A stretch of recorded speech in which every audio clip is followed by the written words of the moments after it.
हृदय चिरून टाकेल असा हा आक्रोश आहे। अजून सुद्धा जवळपास 1 तास होऊन गेलाय, पण अजून सुद्धा या बातमीवर विश्वास ठेवावासा वाटत नाहीये। उपमुख्यमंत्री अजित पवार हे उपमुख्यमंत्री विक्रमी वेळा झालेले आहेत।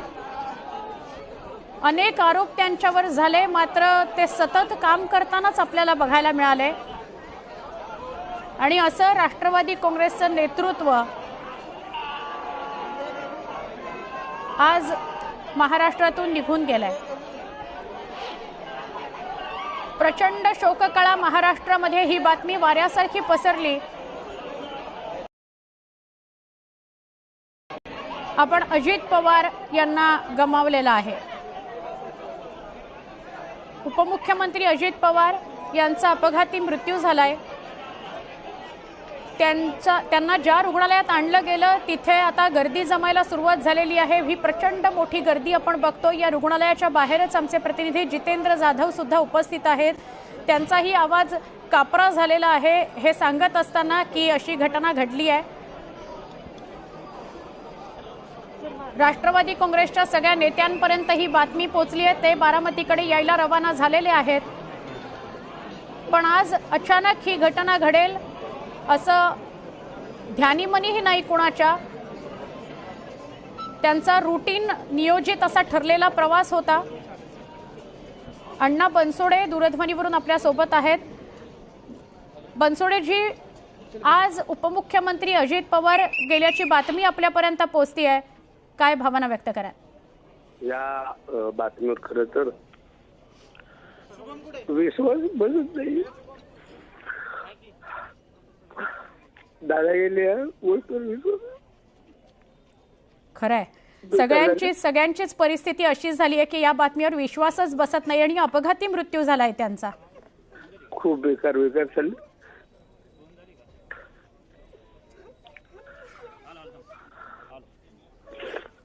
तुम्हाला कधी फोन आला, कुठून माहिती मिळाली, का तुम्हाला सुद्धा प्रसार माध्यमांवरूनच हे कळलं आणि तुमचा पण विश्वास बसला नाही? नाही, प्रसार माध्यमातून टीव्ही लावल्यानंतर सकाळी बातमी कळली मला। मी मुंबईला आलो होतो, आज आम्हाला भेटायचं होतं त्यांना। ते बारामतीत होते, आज त्यांच्या सभा होत्या बनसोडे साहेब। हो हो,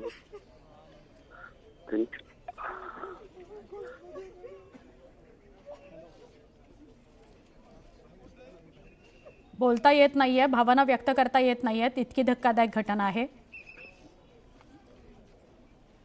बनसोडे साहेब, ठीक।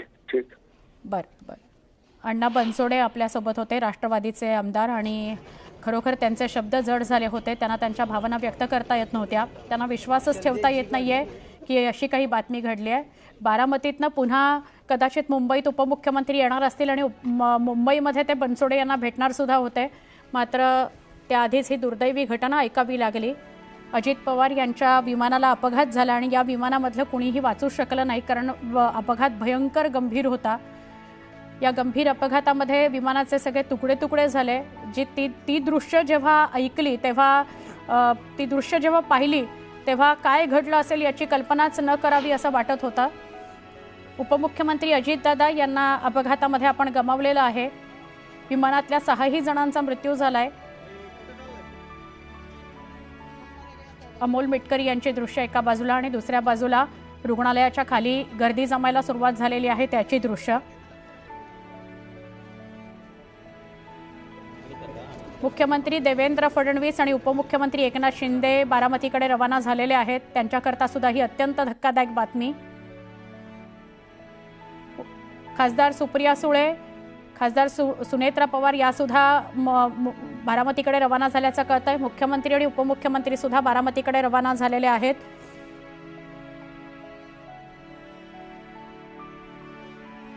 आज सकाळी 7:30 वाजता मुंबईतून उपमुख्यमंत्री अजित पवार हे बारामतीसाठी निघाले, कारण आज बारामतीमध्ये त्यांच्या आगामी निवडणुकांकरताच्या 3 सभा होत्या।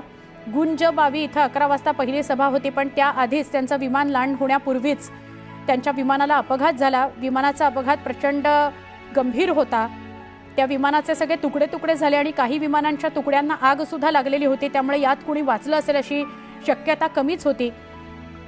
आणि उपमुख्यमंत्री अजित पवार जाण्याची बातमी येऊन धडकली। उपमुख्यमंत्री अजित पवार यांच्यासह सगळे त्यांचे सहप्रवासी मृत्युमुखी पडलेले आहेत, कुणीही या अपघातामध्ये वाचू शकलेलं नाही।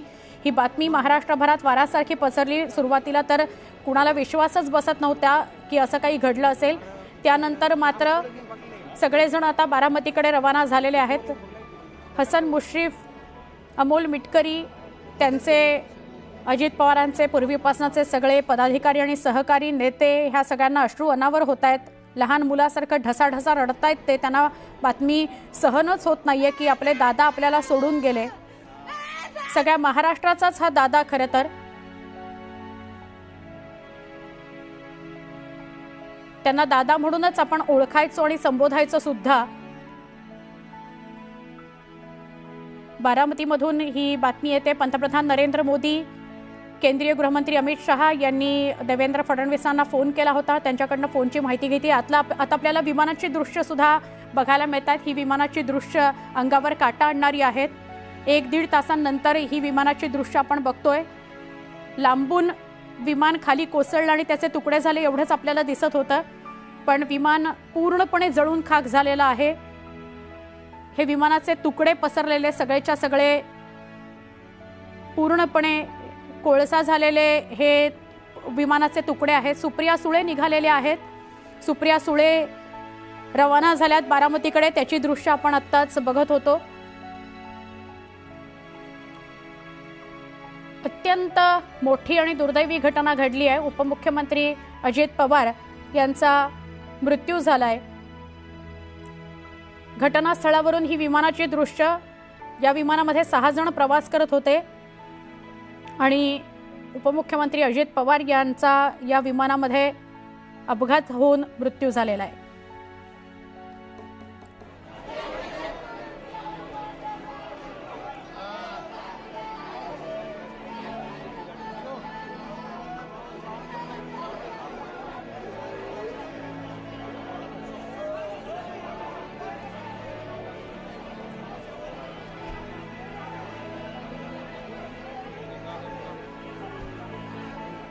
खासदार सुप्रिया सुळे या निघतानाची ही दृश्य आहेत। खासदार सुप्रिया सुळे बारामतीकडे रवाना झालेले आहेत, त्याची दृश्य। घटनाच इतकी गंभीर झाली आहे। आपण बोलूया आमचे नवी दिल्लीचे प्रतिनिधी प्रशांत लीला रामदास यांच्याशी। प्रशांत, मोठी बातमी आज दिवसभराची, काय सांगशील? बातमी दिवसभराची म्हणण्यापेक्षा या वर्षातली 2026 मधली सगळ्यात मोठी बातमी म्हणावं लागेल। पहिल्याच महिन्यामध्ये ही मोठी बातमी आलेली आहे। अत्यंत दुःखदायक, महाराष्ट्राच्या राजकारणामधली अपघाताची दुसरी मोठी बातमी आहे। गोपीनाथ मुंडे यांचा वाहन अपघातात दिल्लीत मृत्यू झाला होता आणि जर बघितलं अजित पवार राज्याचे उपमुख्यमंत्री यांचा मृत्यू विमान अपघातात झालेला आहे। थोड्याच वेळापूर्वी अतिशय दुःखाच्या वातावरणामध्ये सुप्रिया सुळे, सुनेत्रा पवार आणि पार्थ पवार हे पुण्याला रवाना झाले आहे। पुण्यावरून ते बारामतीला जाणार आहे। जी माहिती मिळते सध्या ते चार्टर्ड विमानाने जाणार आहे आणि अशा प्रकारची माहिती मिळते की यातून कुठेतरी जर बघितलं आपण या सगळ्या घडामोडींमध्ये अत्यंत महत्त्वाचं आहे की सुप्रिया, पार्थ आणि सुनेत्रा हे पुण्याच्या दिशेने म्हणजे बारामतीच्या दिशेने रवाना झाले। स्टुडिओ ड्रायव्हर काय? नक्की, धन्यवाद माहिती दिल्याबद्दल। पण साधारण काय कळतंय शरद? प्रशांत लीला रामदास आपल्यासोबत होते, त्यांच्याशी पुन्हा बोलूयाच, आपण माहिती घेऊया। पण दिल्लीमधून जे दिल्लीत उपस्थित होते ते सगळे आता दिल्लीमधून रवाना झालेले आहेत, बारामतीकडे जात आहेत। आधी ते पुण्याला पोहोचतील, पुण्यावरनं बारामतीला जातील। प्रशांत आपल्याबरोबर पुन्हा जोडले गेले। प्रशांत, शरद पवार हे कुठे आहेत? ते बारामतीकडे रवाना झालेत का? आणि अजून दिल्लीमध्ये अजित पवारांचे कुटुंबीय कोणी उपस्थित आहेत जे रवाना झालेत बारामतीकडे? ज्या पद्धतीनं माहिती मिळते प्रफुल्ल पटेल दिल्लीत आहे, शरद पवार हे मुंबईत आहेत। प्रफुल्ल पटेल थोड्याच वेळात हे दिल्लीसाठी रवाना होणार आहे आणि महत्त्वाचं म्हणजे जर बघितलं या सगळ्या बातमी की प्रफुल्ल पटेल जे आहे हे देखील रवाना होत आहे बारामतीच्या दिशेने। आणि हे अत्यंत महत्वाचं आहे या घडीला की साधारणतः जे नेते सुप्रिया सुळे यांच्या निवासस्थानी आले होते, प्रियंका चतुर्वेदी होते, फौजिया खान असो, थोड्याच वेळात ते प्रसारमाध्यमांसोबत बोलतील अशी माहिती मिळते। पण महत्वाचं म्हणजे जर या घडामोडीला की साधारणतः सुप्रिया सुळे, प्रफुल्ल पटेल हे सगळे रवाना होणार आहे पुण्यासाठी। नक्की धन्यवाद माहिती दिल्याबद्दल। आपण वेगवेगळ्या ठिकाणाहून आता माहिती येते ती प्रेक्षकांपर्यंत पोहोचवतोय। विमान अपघात झाला अजित पवारांचा आणि त्यात त्यांचा मृत्यू झाला। ते खरं तर कामानिमित्तच सभा घेण्याकरताच बारामतीमध्ये जात होते। बारामतीमध्ये आज त्यांच्या 3 सभा होत्या, पण त्या आधीच त्यांच्या मृत्यूची बातमी येऊन धडकली। अपघातच इतका गंभीर होता की त्या अपघातामध्ये कुणीच वाचलं नाही। एकूण 6 जण अजित पवारांसह त्या विमानातून प्रवास करत होती। 6 जणांचा मृत्यू झालेला आहे। आज महाराष्ट्राचा दादा आपण गमावला। उपमुख्यमंत्री अजित पवार यांचा दुर्दैवी मृत्यू झालेला आहे विमान अपघातामध्ये। अख्खा महाराष्ट्र आज हळहळतो आहे। रुग्णालयाच्या बाहेरची ही गर्दी आणि टाहो आपल्याला बघायला मिळतोय। हसन मुश्रीफ, अमोल मिटकरी सगळे राष्ट्रवादी काँग्रेसचे नेते हे आता बारामतीकडे रवाना व्हायला लागलेले आहेत। पोलीस बंदोबस्त मोठा ठेवावा लागलाय रुग्णालयाच्या बाहेर, कारण गर्दी प्रचंड जमायला लागलेली आहे।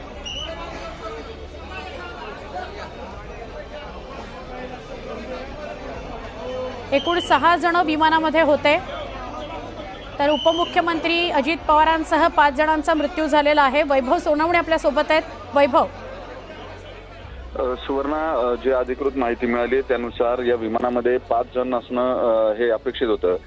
लिअरजेट 45 आणि रजिस्ट्रेशन जे ते VTSSK या कंपनीचं हे विमान होतं। 5 जणांची नावं जी आहेत ती नावं होती अजित पवारांच्या सहित।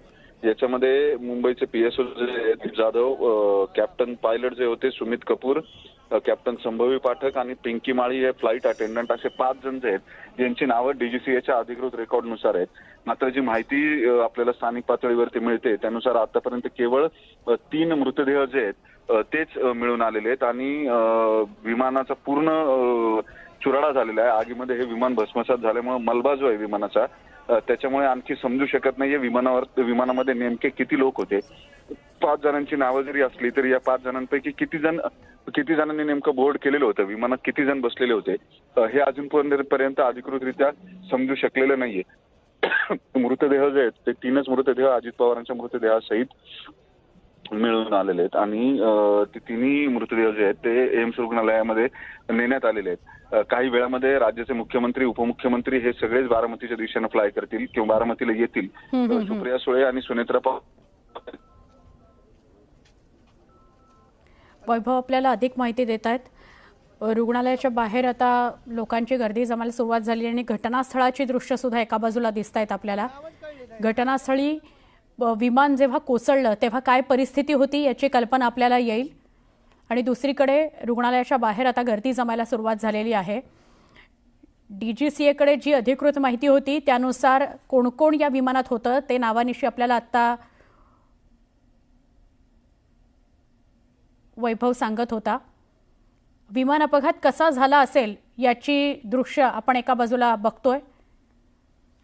आपण समजून घेण्याचा प्रयत्न करतोय की विमान लँड होताना कसं काय हा AI व्हिडिओ आलेला आहे। विमानाचा अपघात कसा झाला असेल याचा हा AI व्हिडिओ आहे। विमान लँड होत होतं बारामतीला, त्याच्या आधीच म्हणजे विमान धावपट्टी जी आहे त्याच्या बाजूलाच विमान कोसळलं आणि पूर्णपणे विमानाचे 2 तुकडे होऊन मग काही तुकड्यांना आग सुद्धा लागली। एकूण 6 जणांचा या अपघातामध्ये मृत्यू झालाय। अजित पवार आणि त्याच्या व्यतिरिक्त 5 जण होते ज्यांचा या अपघातात दुर्दैवी मृत्यू झालेला आहे। अपघात हा भयंकर गंभीर होता। ही रुग्णालयाच्या बाहेरची दृश्य एका बाजूला आपण बघतोय। रुग्णालयाच्या बाहेर आता गाड्यांची रांग लागायला लागलेली आहे आणि प्रचंड गर्दी बारामतीकरांची वाढायला लागलेली आहे। बारामतीत ते उतरतच होते आणि तेव्हा हा अपघात झालाय। बारामती हे खरं तर त्यांचं होम पिच. 66 वर्षांचे अजित पवार विक्रमी वेळा उपमुख्य गमावलं. सतत काम करत असलेला, सकाळी 5 वाजल्यापासून ते रात्री 10-11 पर्यंत सतत काम करणारा असा हा नेता, ज्याला आज आपण गमावलं. आजही ते सभेसाठी कामानिमित्तच मुंबईहून 7:30-8च्या दरम्यान निघाले. 9 वाजता ते बारामतीत उतरणार आणि 11 वाजता सभा, असं त्यांचं नियोजन होतं कामाचं. मात्र त्याआधीच भयंकर असा अपघात घडला. त्यांच्या विमानाला अपघात झाला आणि त्यात त्यांचा दुर्दैवी अंत झाला. 9:15 ही पहिली ट्रैप पे आ रहा था, ट्रैप के नजदीक 100 फुट से नजदीक आके गिर गया है. घटनास्थळावरून सुद्धा आता स्थानिकांच्या काही प्रतिक्रिया येत आहेत. जशा त्या प्रतिक्रिया येतील आपण त्या पोहोचवतोय. AI व्हिडिओ हा आलेला आहे समोर. त्यांच्या विमानाचा अपघात कसा झाला असावा त्याचा हा AI व्हिडिओ आहे. आज 28 जानेवारीची सकाळ एक मोठी धक्कादायक बातमी घेऊन आली. उपमुख्यमंत्री अजित पवार यांच्या दुर्दैवी जाण्याची ही बातमी महाराष्ट्रात हळहळ व्यक्त होतीये, खळबळ निर्माण करून गेली. अजून सुद्धा अनेकांना विश्वासच बसत नाहीये की अशी घटना घडली आहे. उपमुख्यमंत्री अजित पवार हे आगामी निवडणुकीच्या करता सभा घेण्यासाठी म्हणून बारामतीत आज येणार होते. बारामतीत उतरण्याआधीच त्यांच्या विमानाचा अपघात झाला. बातमी अशी मिळतीये की सुप्रिया सुळे, सुनेत्राताई या सगळ्या निघालेल्या आहेत, मुंबईकडे बारामतीकडे रवाना झालेल्या आहेत. पार्थ पवार सुद्धा बारामतीकडे रवाना झालाय असं कळतंय. अनेक नेते हे बारामतीच्या रुग्णालयामध्ये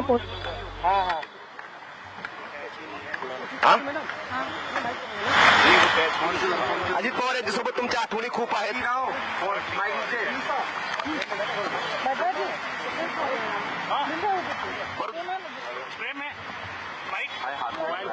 पवार यांच्यासोबतच्या या आठवणी काय सांगता येतील?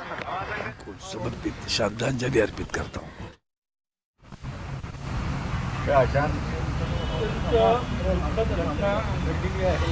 महाराष्ट्राचे उपमुख्यमंत्री अजित पवार यांचं निधन झालेलं आहे, आपल्याला ती काय सांगायचं? दादा गेले तर काय म्हणलं अजूनही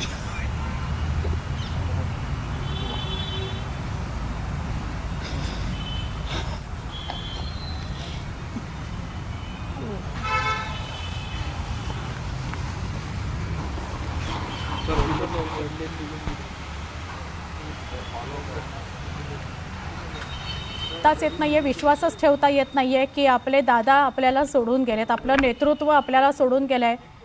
यावर विश्वासच बसत नाहीये. विमान अपघातामध्ये अजितदादा यांचा दुर्दैवी मृत्यू झालाय.